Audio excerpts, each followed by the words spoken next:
Hello and welcome to Josie and the podcast. This is Josie and I am grateful that you're joining me today. This podcast features leaders who share everything from their latest tweet to their leadership philosophy. My goal is to connect tech and leadership with heart, soul, and lots of substance.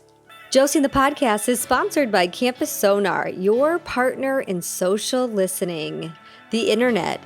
It's real life, which means the perception of your campus online is reality. So the question is, do you know what your reality is and if it actually aligns with your strategic initiatives? Social listening can help answer questions you have about your campus's online conversation, both what people say to you when they tag you, as well as, when they don't, and how to incorporate insights from that conversation into your institution's goals and strategies. And getting started doesn't have to be a huge investment of time or money. Campus Sonar, a higher ed social listening agency, has the goods to help you get started. Whether you're just looking to read up or want to try a low-cost introductory project, learn more at info.campussonar.com/podcast.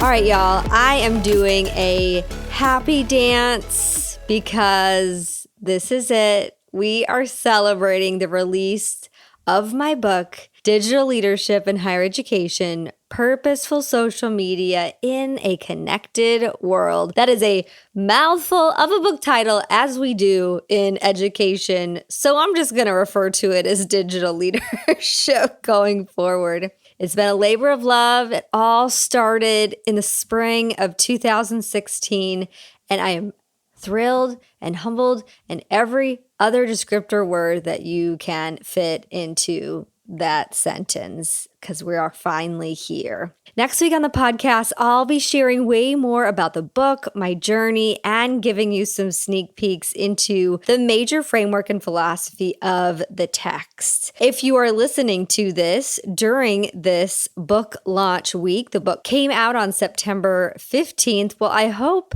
that you are keeping your eyes out on my socials for lots of fun stuff I'm announcing and events and things, which I'm sure more will be to come. I would, of course, be very thrilled and appreciative if you considered picking up the book for yourself, a colleague, or your entire team. There are some discounts, so make sure you pay attention to those, again, just depending on when you are logging on to listen to this episode. But you can check out way more about the book and where to buy it at my website, josiealquist.com/digital leadership. My publisher, Stylus, also has a location directly. You can grab the book right from there. But please let me know if and when you do it. And of course, that can be through an email or whatever. But if you choose to maybe celebrate with me posting on social media, use the hashtag DigLead, DIGLEAD, and or tag me at Josie Alquist. So for today, I'm excited to be featuring another panel on the podcast from a course that I have taught every summer for about the last 4 years at Florida State University called Technology in Higher Education. It is a grad level course for grads and doc students, and I'm kind of saying it's a bit one of a kind. Of course, the course focuses on tech and higher ed, as the name says, talking about emerging technologies, challenges, and opportunities, all with a lens of living in a very fast-paced and connected world. But we also talk about theory and application, grounding our conversations about technology in scholarship of student engagement and success, as well as many other learning modalities and conversations. And to bring the course material out into other spaces, while the course is online, we activate lots of other places to get connecting. We have a course hashtag, a course Twitter chat that is live. We have a Facebook group where we do prompts 2 to 3 times a week, I invite in panels that are live streamed into that Facebook group and then incorporate it into our LMS, and then continual Twitter interaction throughout the week. So I try to pack in as much as I can so students can interact not only with each other, but with me and with other experts from the field. And so again, that is why I'm excited to include this panel today, which was live streamed at the very end of the course at the end of July 2020. And it was titled The Future of Higher Ed and Tech, definitely through the lens of leadership, but also the obvious challenge and lens of what that looks like during a pandemic and what will look like going forward.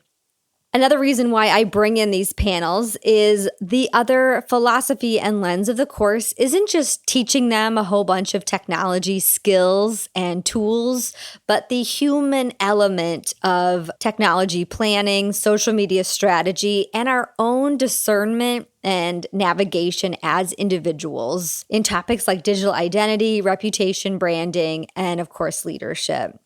So let me tell you a little bit more about the panel that we're going to be featuring today. So you're going to hear me introduce it, of course, live streamed into our student class. If students had questions, we integrate those a little bit. But overall, we have a whole heck of a lot of fun with these panelists. When I bring in a panel, we usually would make that live on a Monday, and then the panelists would interact with the students on Twitter for that week with additional questions they have, which always allow the learning, interaction, and community to go beyond just one live stream session. And I encourage you to do that today as you listen in as a student to this course, as a student of tech in higher ed. Of course, you can interact with our panelists on Twitter as well. You are going to be hearing from LaTanya LT Reese-Miles, the Executive Director of First Year Experience at UCLA, Julie Payne-Kirchmeyer, the Vice President for Student Affairs at Northwestern University, Joe Sabato, Executive Director, Student Info Systems and Technology, and the Associate CIO of Student Affairs at UC Santa Barbara, TJ Logan, Associate Vice President for Student Affairs at Temple University, and Jenny L. Strother, Vice President for Enrollment Management at Concordia University, Texas. What I'm also pumped about is all of these panelists in some way are included in the book and the work that I do, getting out what digital leadership looks like in higher ed. And you're going to hear them in this panel talk deep thoughts on issues and opportunities that we were facing in July, and honestly, that we still are today as I am uploading this in mid-September. Reality, y'all, the impact of COVID-19 has weighed heavily on that conversation and still going forward.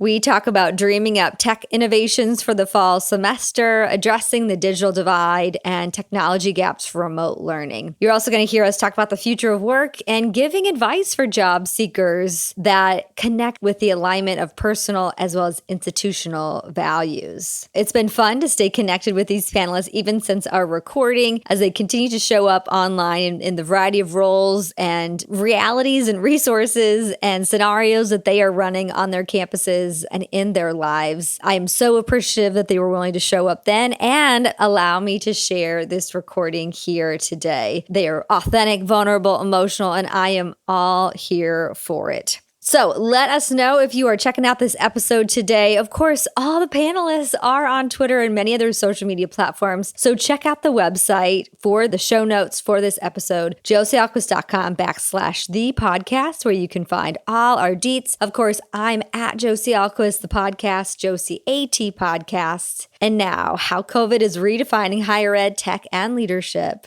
Enjoy.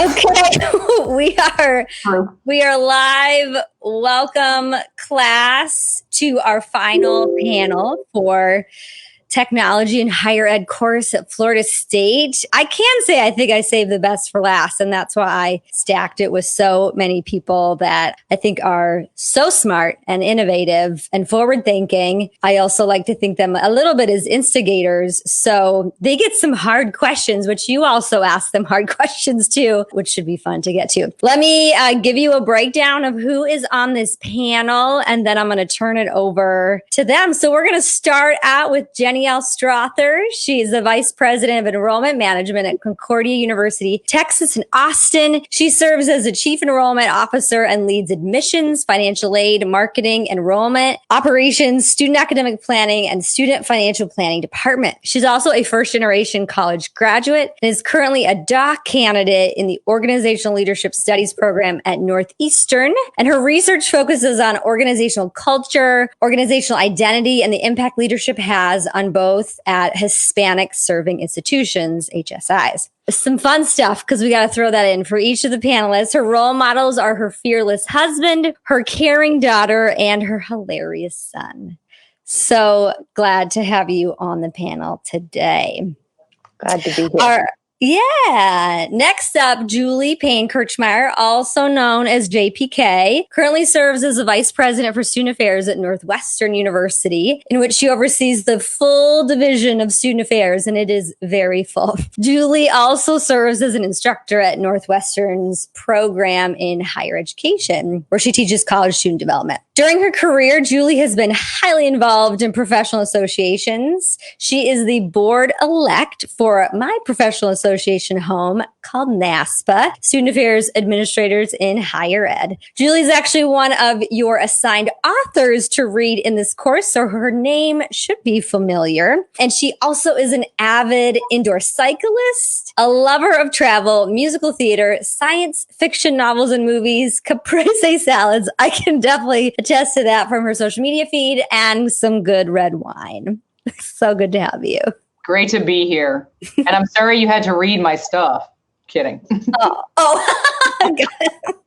That's good. Okay, and a proud first-generation college student, LaTanya L.T. Reese-Miles, is the Executive Director of First-Year Experience and Strategic Initiatives at University of California, Los Angeles, in my backyard, UCLA. Additionally, she is an expert presenter, panelist, and keynote speaker, as well as creator of Empowering First Generation Students national Facebook page. Definitely a recommended Facebook group to check out. She's also the founder of the University of California's First Generation Consortium and a founder of the National Black First Gen Collective. You can also find her on Instagram, Twitter, and I'm sure all the other things, First Gen and Juice. And she's back to blogging again, which I'm excited about. Further passion about NBA basketball, college football, The Flash, and Friday Night Lights. Welcome, LT. Thank you. Representing for Ravenclaws today.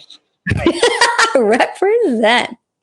All right, up next, TJ Logan currently serves as the Associate Vice President of Student Affairs at Temple University, where he oversees the Department of University Housing and Residence Life, Student Center Operations, and division-wide assessment and strategic planning efforts. Previously, he was Director of Housing of Administrative Services at the University of Florida, and you might get a little pushback since this is Florida State students, so be prepared for that.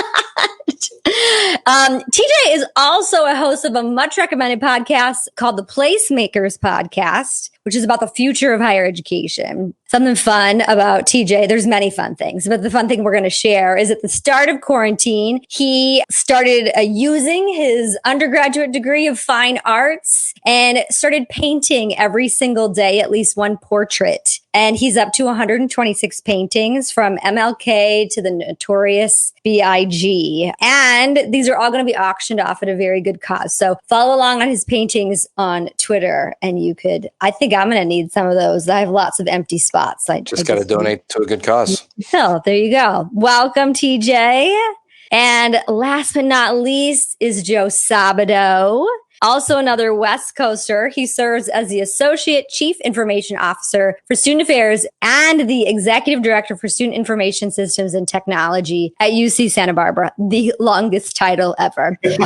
But you do a lot, all the things. He's responsible for a suite of more than 180 information systems and websites. Beyond UCSB, he's been an active participant at national level topics of student affairs and technology. He's spoken at conferences, podcasts, webinars on digital citizenship, information technology, career readiness, leadership, and public speaking. You can find his blog, joesabato.com, which has been given a shout out by Higher Ed IT Blogs for the last 3 years. Joe enjoys making connections, exploring the physical and virtual worlds through golf, virtual reality like Rift, Quest, and Pokemon. He's achieved a level 40 2 years ago. I don't know what that means, but I knew we should include it because I think that's really good. Probably. And online games like Gribble.io. Welcome, Joe. Thank you. I have collected each of you over the years as colleagues, maybe first meeting on social media or at a conference or through mutual connections. So this is really cool to be able to bring you all in one collective space. So I asked the students for their questions. I had my questions. We're going to start out soft. Don't worry. We're not going to get into too big stuff about what the future of higher ed is, let alone the future of tech. But as we know, we are problem solving like crazy. And if we could have all the access to things to make and create and solve problems and gaps. If you could create one tech to implement by the fall, what would that be? This is the soft question. I just want to point that out.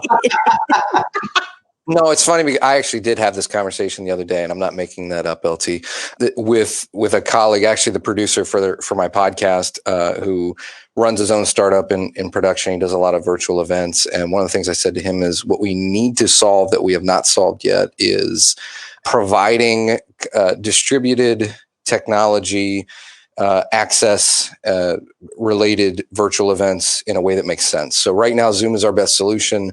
Zoom is not the best solution for anybody. People are not engaged, and not just in educational opportunities in the classroom, but beyond the classroom. So what are we doing in student activities? What are we doing to bring students together? And I know there's been sort of hits and misses of things, but there's not overwhelmingly a technology that does not have a requirement for some sort of high production value that has come up with good virtual events quite yet. And I said, if you can solve that, if you can get over that hump, I think you can make a huge difference. I just saw RARA announce that they got $2.8 million investment recently to do some things with community engagement online on college campuses. I'm really interested to see how that goes. And I've got a conversation coming up with their founder this week to talk about that. There's an app out there called MMHMM that's invite only right now that does a lot with video and game controllers and things like that to be a little bit more engaging. But I don't think we've solved it. And I think if we could solve it, it makes all of this a little bit more tenable in terms of distributed virtual community. Well, I'd like to add, I'm kind of knee deep into this project right now, Return to Campus. So I'm coming from an IT perspective here. So I'm leading a project it's related to COVID-19, obviously.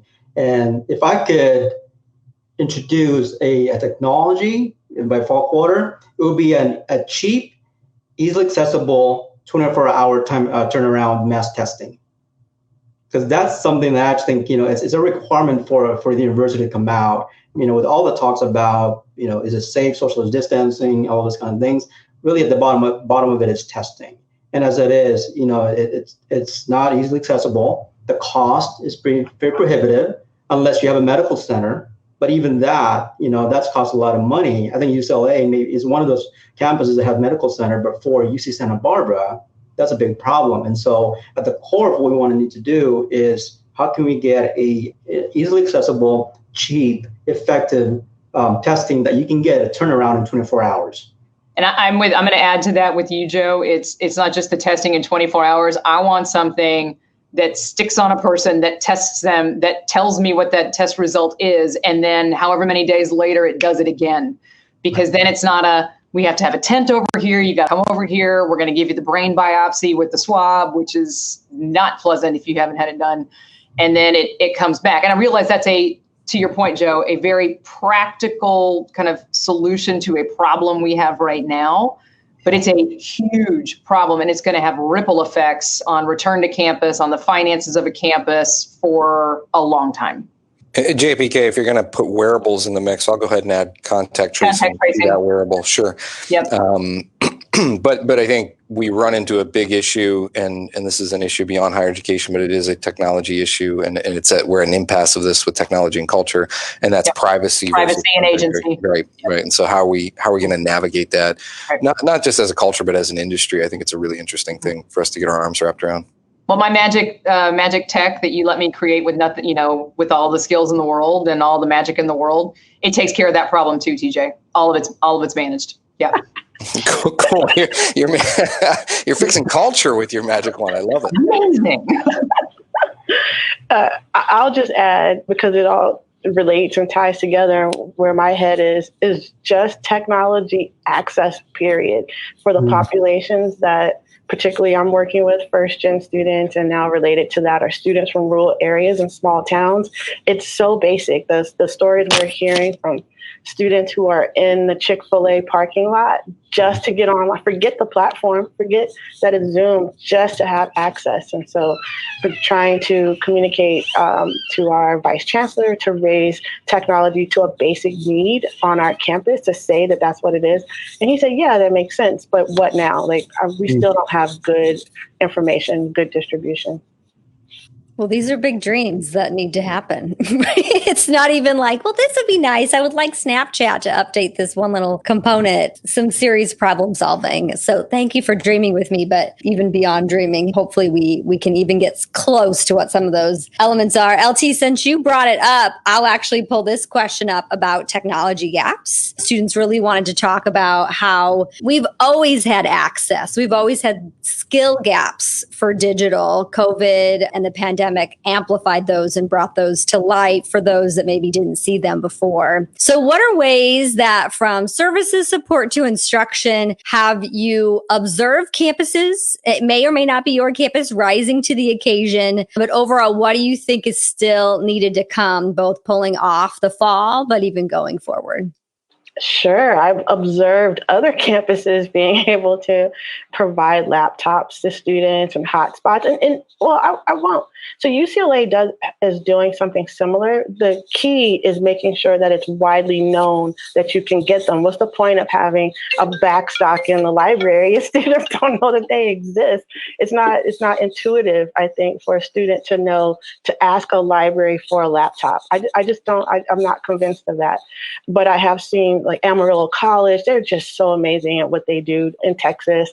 2-year institution, just right front and center. Like, you go to their webpage and you can, find out what's available for students. So, and I understand, like, all the costs that come along with it, but this is I hate to use the term, but it really is an unprecedented time, and funding streams just have to shift to account for that. You mentioned that digital divide. We're going to see a huge chasm right now. And to comment on that, and just to get real for a second, it's a little disheartening to me. We talk about the cost in closing up that digital divide a little bit. And the reality is if we look at what institutions are investing in terms of trying to get people back face to face.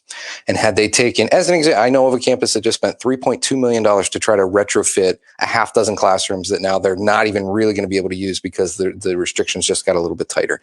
Imagine had we made some different plans back in March and really focused on closing that gap, how exceptional we would be at technology for all students in terms of engaging them in an online space. But we chose not to do that. I'm an ROI guy. I'm all about what is the return on that investment. And I really worry, today, the Chronicle has been updating this every single day. More than 50% of institutions are still saying we're going to open in some sort of face-to-face capacity. But also today, 2 more institutions said, no, just kidding. It is July 22nd. How much lost opportunity and cost have we now exposed ourselves to in the months leading up to July 22nd that could have been invested in closing that gap? And so I get a little bit concerned that we're making decisions on a 24-hour period right now, and it's taking away our opportunity to do good work in that regard. And I know that's probably a very unpopular opinion for people that really want to get students back to campus and save higher education. I just real quick, TJ, just to add on to that. Josie, you may remember my daughter completed her senior year of high school at an online institution, free, public, and all materials were provided to her. So we sent them back at the end, but she got her laptop, the headphones, everything provided. She said it was her best experience in school in K through 12. Danielle, how has it felt on the admissions enrollment side of the house? I know the spring was probably quite a roller coaster, even now as you're looking into the fall. Oh, yeah. I mean, the roller coaster, I'm still on it. It's a day to day, and I have decision fatigue for sure. I think every day there's something that is crisis and critical for us to make a decision. I think one of the things that that I have seen a lot of institutions do, including my own, is pivot very quickly and been very innovative on, how to reach students. I think the conversation we're having here and like TJ was talking about with, Zoom and engagement in that platform, authenticity is really is difficult to create in that environment. I think the thing that I keep encouraging my team, because it's hard, they're trying to do it every campus visit, and so the team is fatigued with that as well. I'm coming up with new ideas.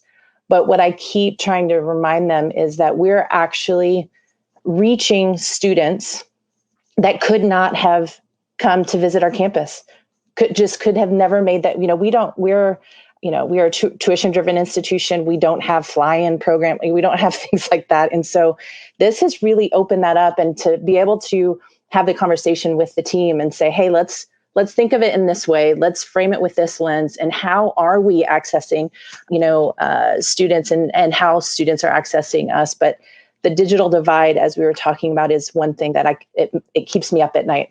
Our institution is something that, in the spring, we did do a laptop loaner program, communication, making sure the students, and we're a small institution, but making sure they even know it's available. All of those things, I worry about too much communication in email. It is so much, and we're trying to figure different ways of reaching students when all we have is a digital means. So that was a lot. I kind of went back and forth to different questions, but.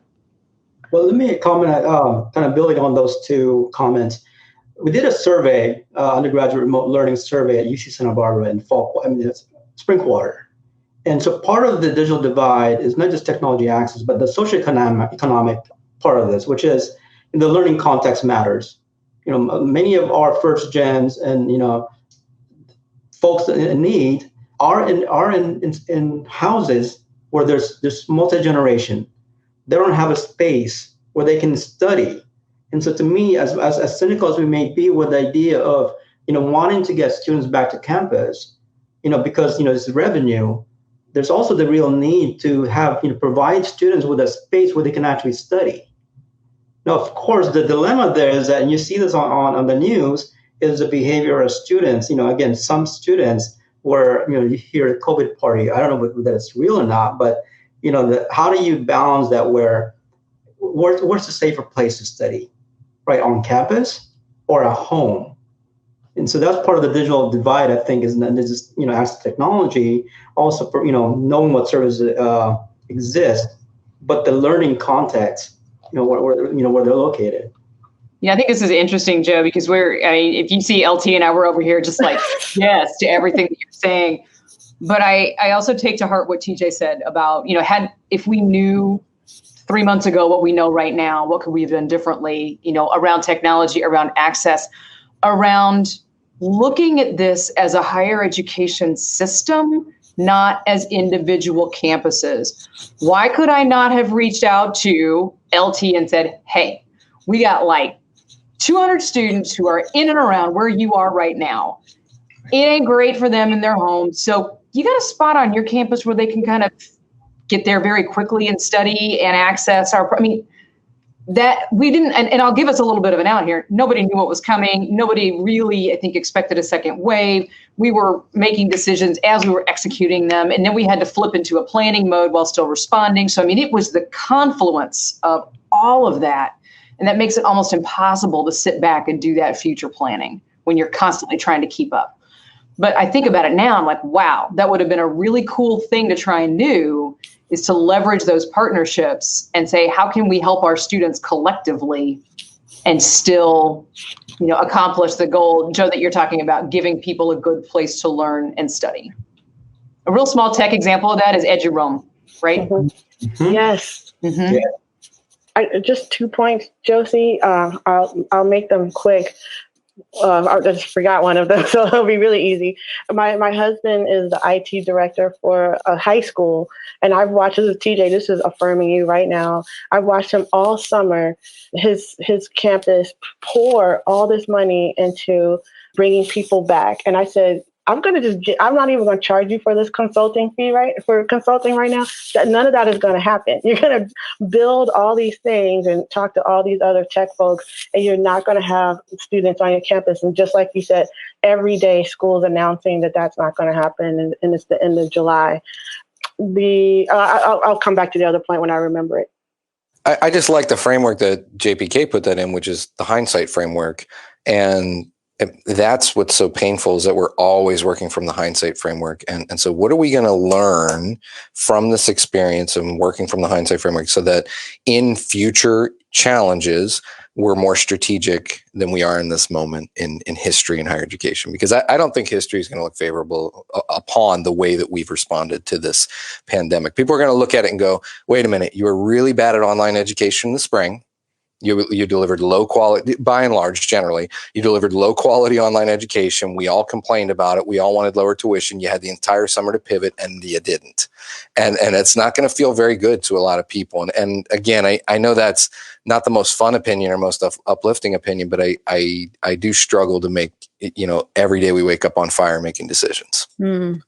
Yeah, well, the decision fatigue, which Jenny-Elle mentioned, and the roller coaster and the looking back and the quickly looking forward, all of you are in some way a public facing position on your campus. What you say matters. You have people, what anyone says matters, but you have team members. You most likely are leading initiatives, but also all of you are somehow making the conscious choice to be a voice, at least on one platform on social media. And this course has really nudged students along to think about not just like Google yourself, but what's like really your purpose to be online. And then how does that weave into, well, we're already forced into these digital spaces pretty much full time. How do we make use of that? So my question is for you, how has your use changed since COVID? What maybe you've learned, what you plan to do going forward? Because I've also seen campus executives shrink during this time or go way more prescriptive, fearing to be authentic from, like public messages or just to status updates. But I also have found like brand new people I never saw tweeting or posting live on Instagram who have fully gone in. So I would love your insight about social media as a tool for connection, especially for campus leaders. I can start. I'll answer in two ways. First, for my staff, and first to go in our social media platform. So the primary way we have been communicating with our first gen students is through our Instagram for UCLA First Gen. And so we were already there. So that's nice. We didn't have to build anything brand new. But I was encouraging that team to really lean into the moment and think about what the needs are right now. And they just reported back to me that their most shared and saved post was about how to collect unemployment. And they said it was just, they've got the tracking for how much it was disseminated. So that's just a matter of like, keep doing the great work that they were already doing.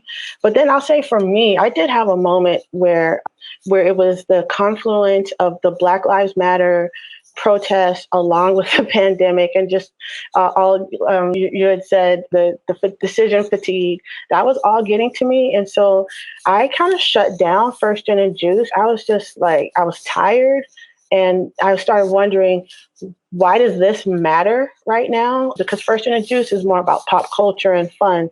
So it was really good that I took that break. And then I also reached out to people who I trust, who've been following for a while.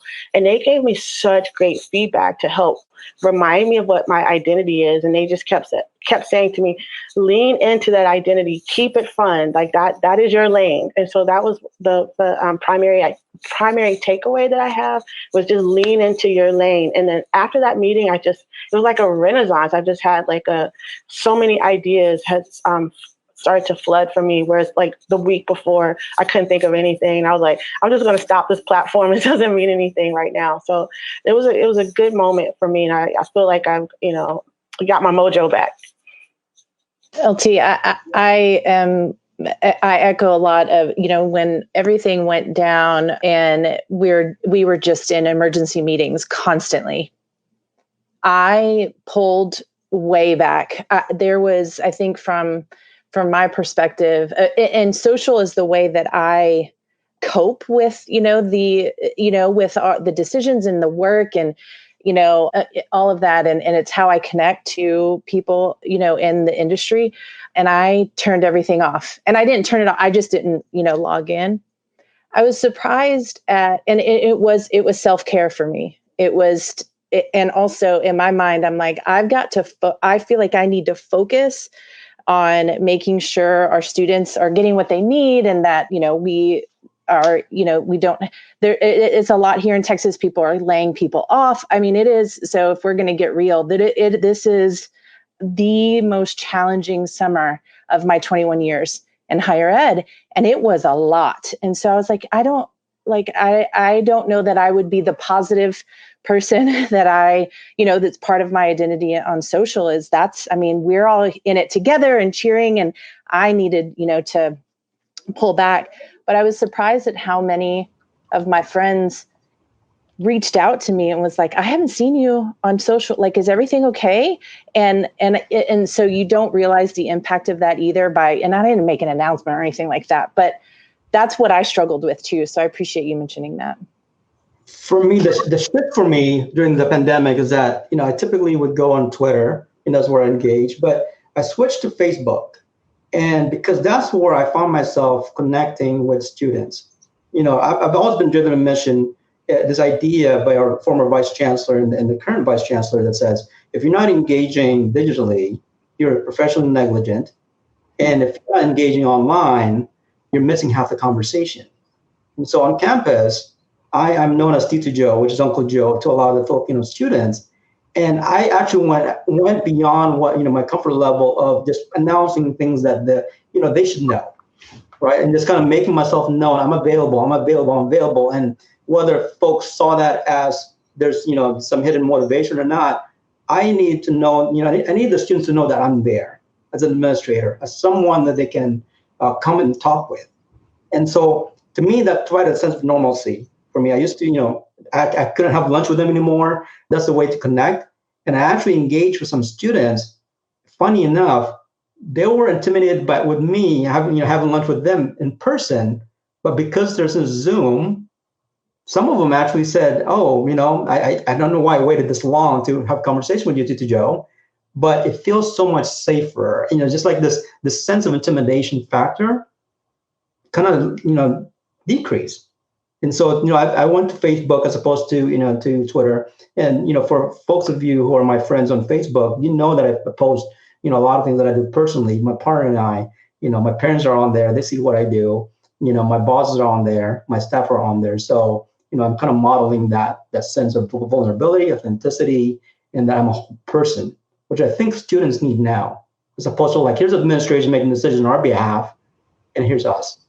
No, I, Joe, thank you for that. And I love that, for those of you that are watching this, you can't see, we got this little private chat going on over here, and all the praise for Joe right now, which is really great. I found myself doing something similar to many of what's been said, when it just became meeting after meeting, and I was getting mentally exhausted. And I pulled back. And then when the murder of George Floyd happened and that social awakening occurred and continued to, it's painfully obvious to me that I did not have the luxury to lean out anymore. Even if it was self-care, I had to step back in it and lean in really hard. And so that's what I did. But focusing on platform again, right? At that point, Twitter wasn't as effective. I couldn't engage and connect in the ways that I wanted to, but Instagram and Facebook were better in those ways. And in Instagram, what I would do is find the work that was being done by some experts, not just necessarily Northwestern, but across the board, and elevate that and potentially add a thought here or there. But I tried to lean into it in a way that wasn't being afraid of it. Because I think as a white identified person in a position of privilege and has a ton of unearned privilege, it is so easy just to go, I'm going to forward this and say, this is great, as opposed to read it, think about it, offer a comment on it, push it out there, challenge somebody else, ask a question about it, and be okay when somebody comes back at you and says, you totally missed the mark on this. To me, that's that level of vulnerability that, interestingly enough, this digital platform is providing now in a way that is other than the gaps we talked about earlier, more accessible. And I've got students calling me out, not calling me in, but literally calling me out. One of them just tagged me a minute ago because we had layoffs on Monday in our dining partner. And we have a group that is adamant that should never happen. And they leaned into that and have called me out on it, and we'll have a conversation about it. And okay, that's okay. But I think that's how I've been navigating sort of digital platforms. And then also my mother and I bake every 2 weeks, and we post stuff up there on that. And it's really cathartic and fun and a very different way to engage so that people see you differently. I personally would like to request Uncle Joe's lunch Zoom link. I would like to be a part of that if I can. Yes. I've been secretly calling you Uncle Joe for a long time, and I'm glad that we can all publicly do it now. Now, when you asked the question about sort of platforms, and I think JPK, you're an amazing example. You were actually somebody I was gonna point to. I think in this moment in higher education, it's really we're at this really interesting impasse that, Gen Z is very, very, very much about brand alignment, and brand alignment from a values perspective. And actually, JPK, when you were on my pod, you talked about values and values-driven decision, things like that. And you can see right now on social so vividly, so clearly, which university leaders' values, personal values, and institutional values are in really great alignment, and how they are then a megaphone for those values out to their students. JBK, you're a beautiful, shining example of that. Michael Sorrell is a beautiful, shining example of that. And then you can see the places where that's not happening, where either the university leadership goes a little bit quiet, and I don't think it's necessarily because they don't have values or a little bit disingenuous. I just think that maybe their values might not be as in alignment with what the university is comfortable saying out loud. And so I've learned as much about those leaders and those executives. I mean, I feel like I've learned a lot about Northwestern through Julie, because I go, wow, she's in a role where she can espouse the values that she's able to espouse in such a passionate and real and raw way, and represent those values. And her institution loves her and supports her for it. That's a pretty cool place. And so that's how I look at it, is through the lens of, wow, what are we learning about universities and their values? And more importantly, what are our students learning about it? I think watch very carefully, because I think this could be a little bit of a turn in terms of how people make some decisions in the future. It's really interesting to me.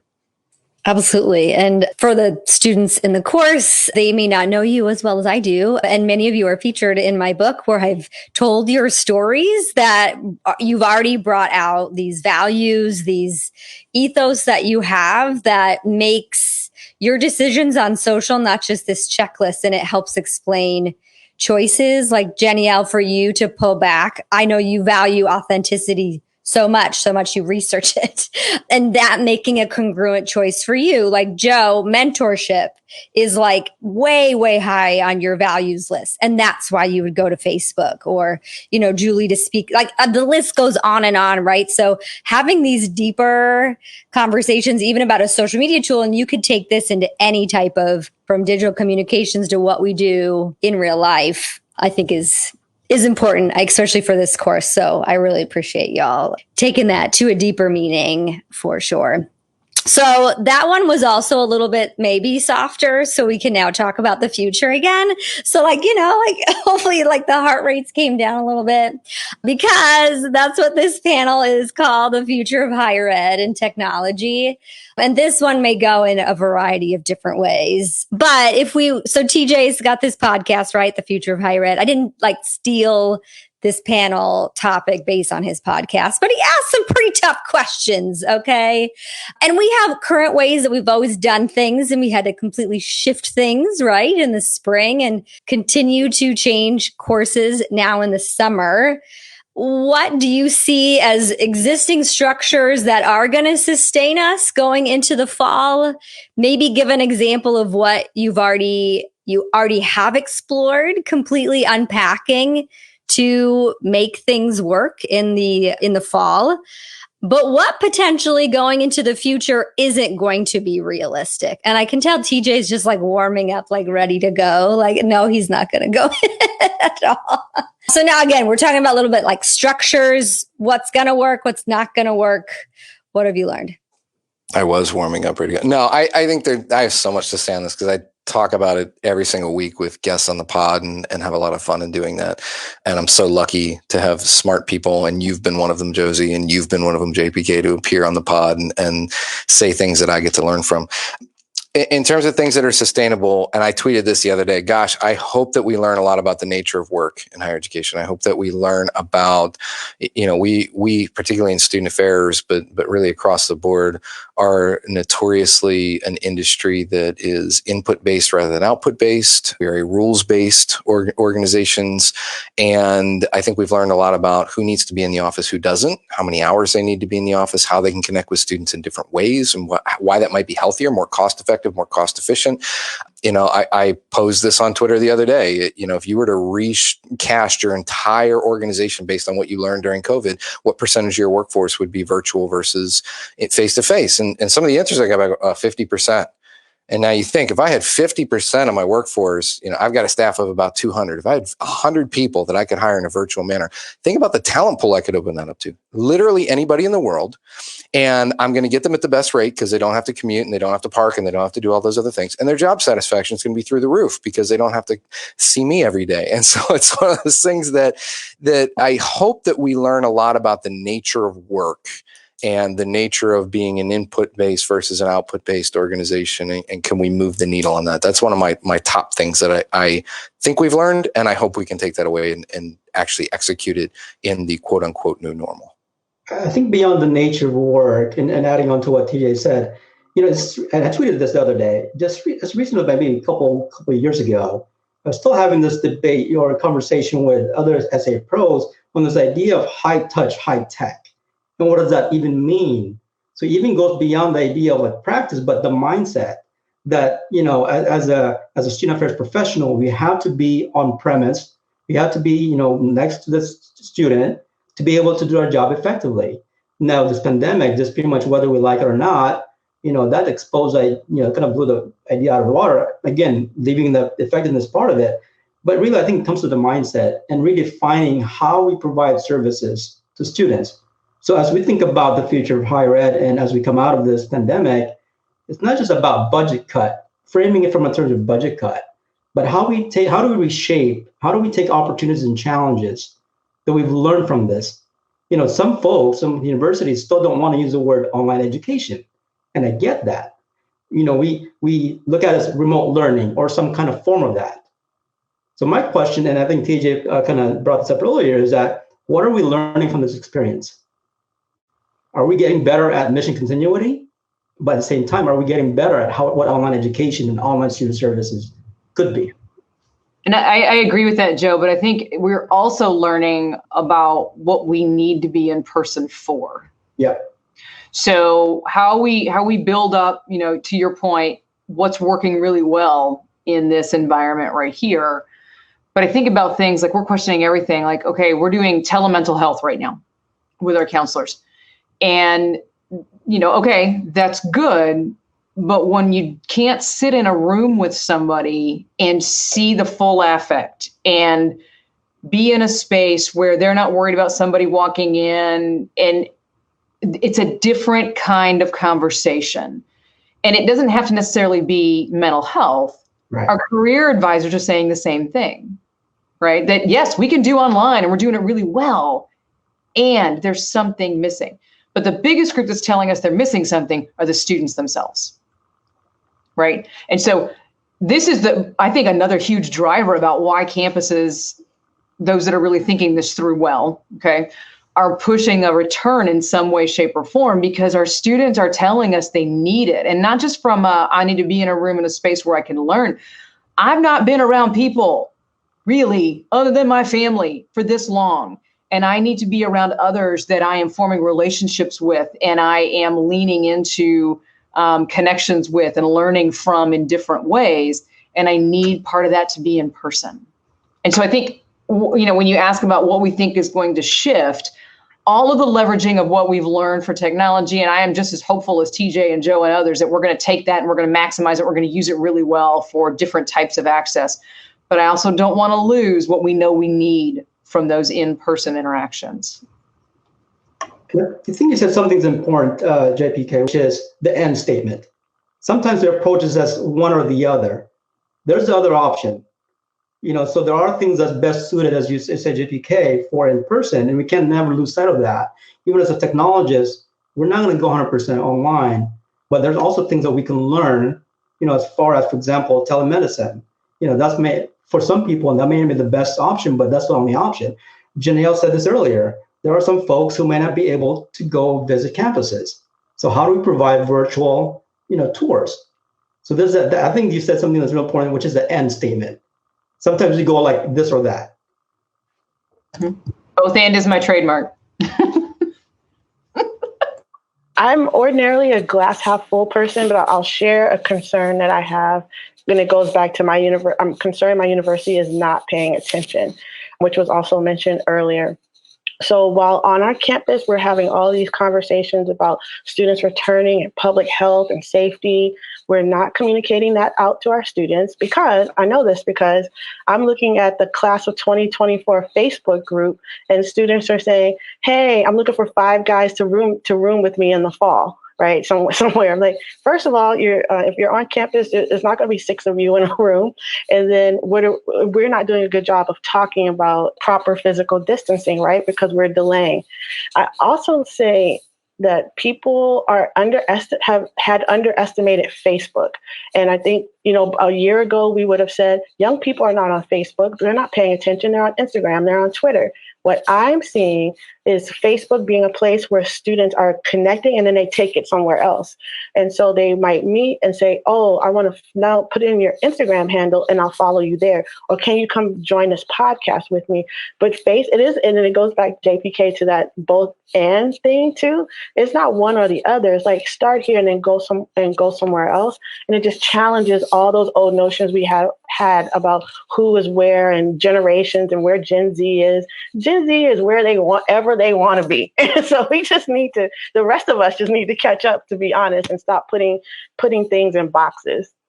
Well, the willingness to go out there and listen and to really hear what they're saying and then do something with that information. And one could argue that with all of assessment, how I've had horror stories of people trying to disprove data because they know better than the students that took the survey.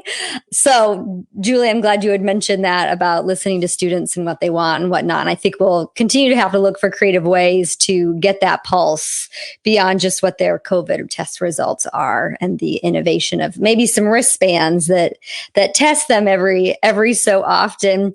So the students in the course are all grad and doc students. Some of them are full-time. They already have jobs. At some point, I would say, though, that a career search is on the horizon. And we know we've got budget cuts, we've got layoffs, we've got furloughs, we have new positions coming about and new needs for potentially fully remote to also on campus. What advice would you give right now for those that are potentially in this time of their education and their careers, but also related to prepare themselves potentially to be quite nimble and flexible in a variety of scenarios and some skills and even how they could communicate? They took a course like this that would be very valuable to someone like a hiring manager like yourself. I, as the enrollment management rep here, I would tell your class to consider a career in enrollment management. I think it's very, I've spent a lot of years saying, hey, student affairs, we do the same work.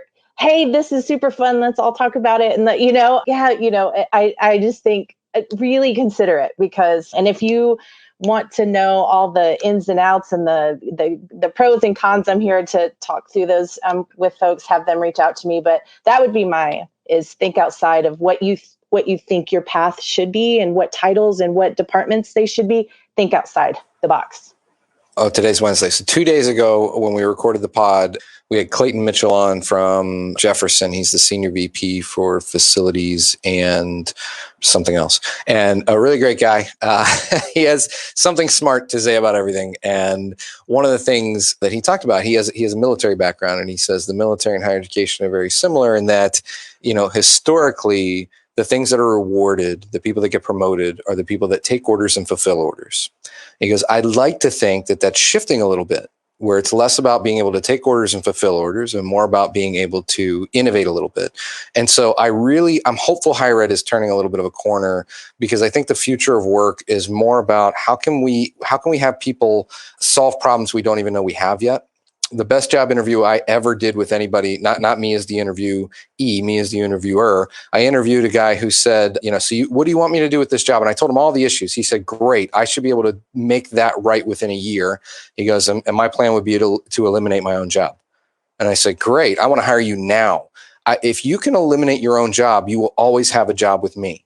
And so if I can find more people that think in ways to not just keep their head above water and have their job forever, but to solve their job, there's always more work to be done. And so I would love to instill this skill set of solving your job, because if you solve your job, don't worry, there's a lot more out there available for you.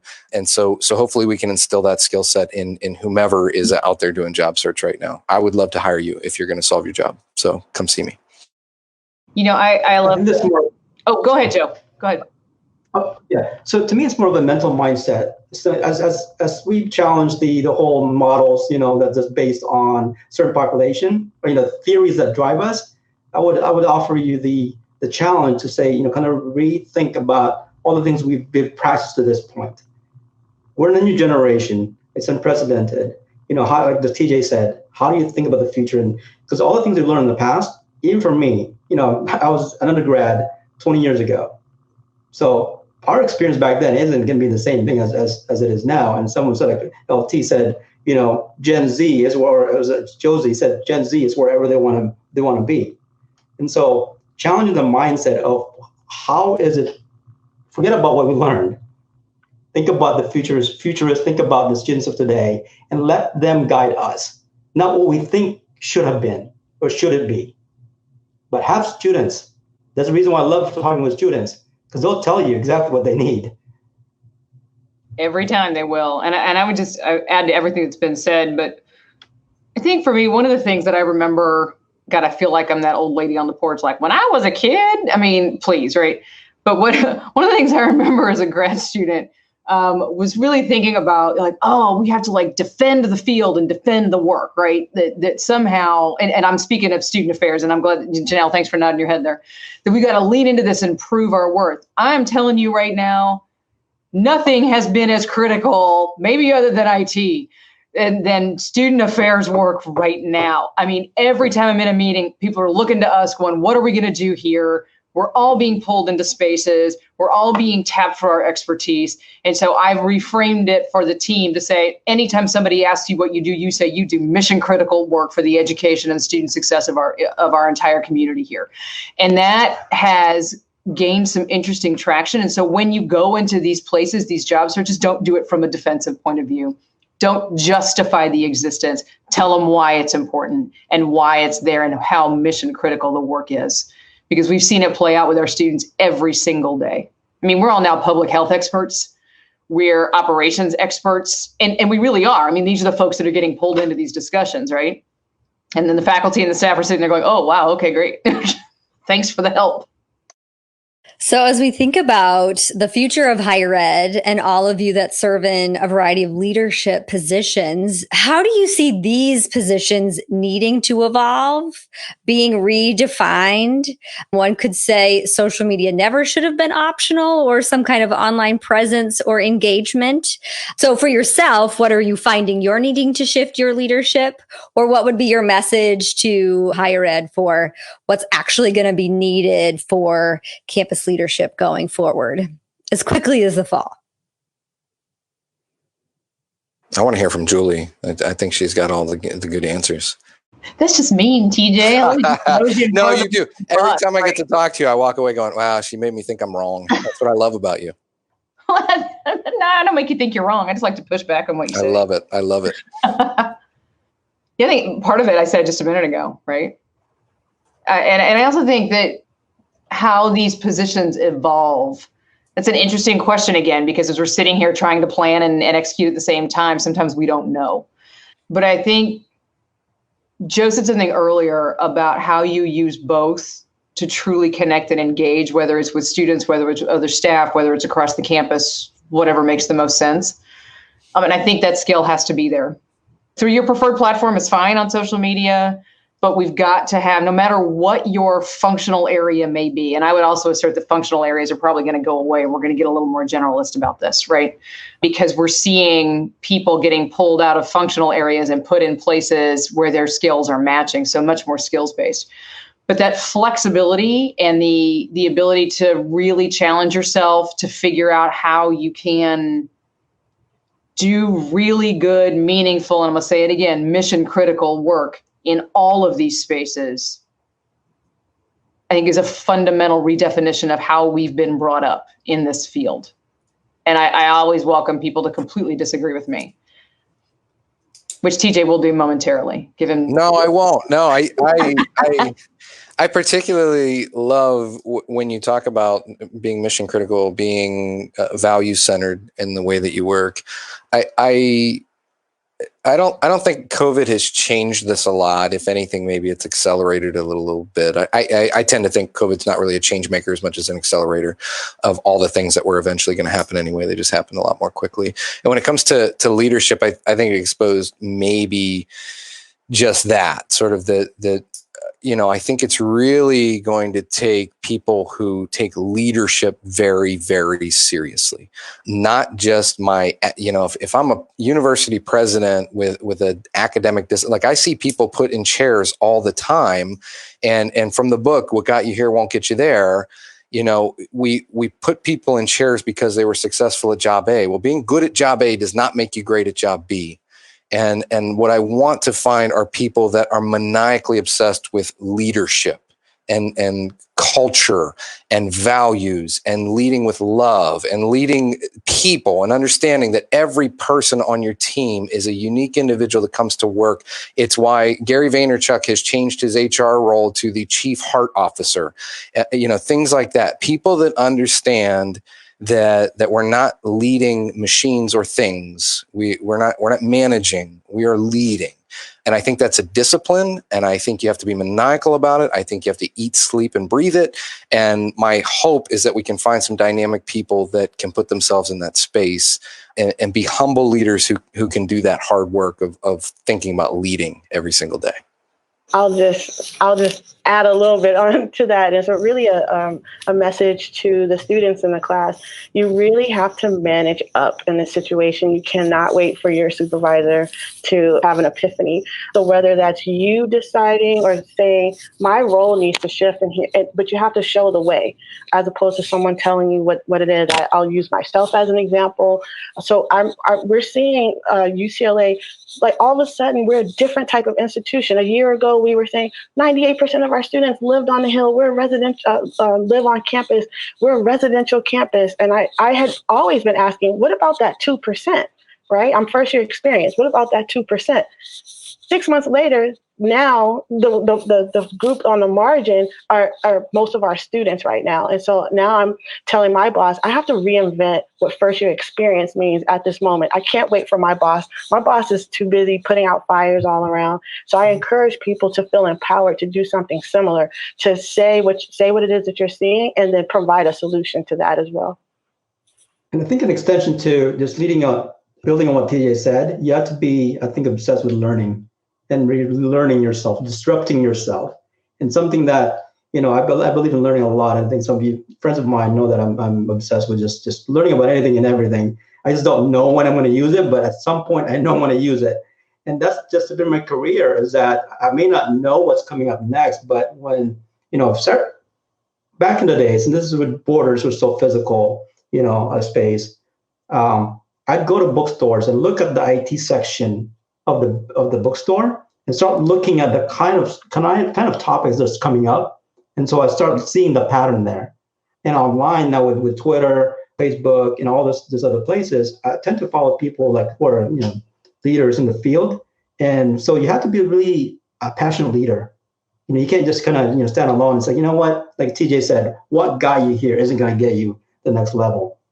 So you got to learn about, there's this concept called T-employee, where an area that's kind of deep, but then a lot of things, horizontally.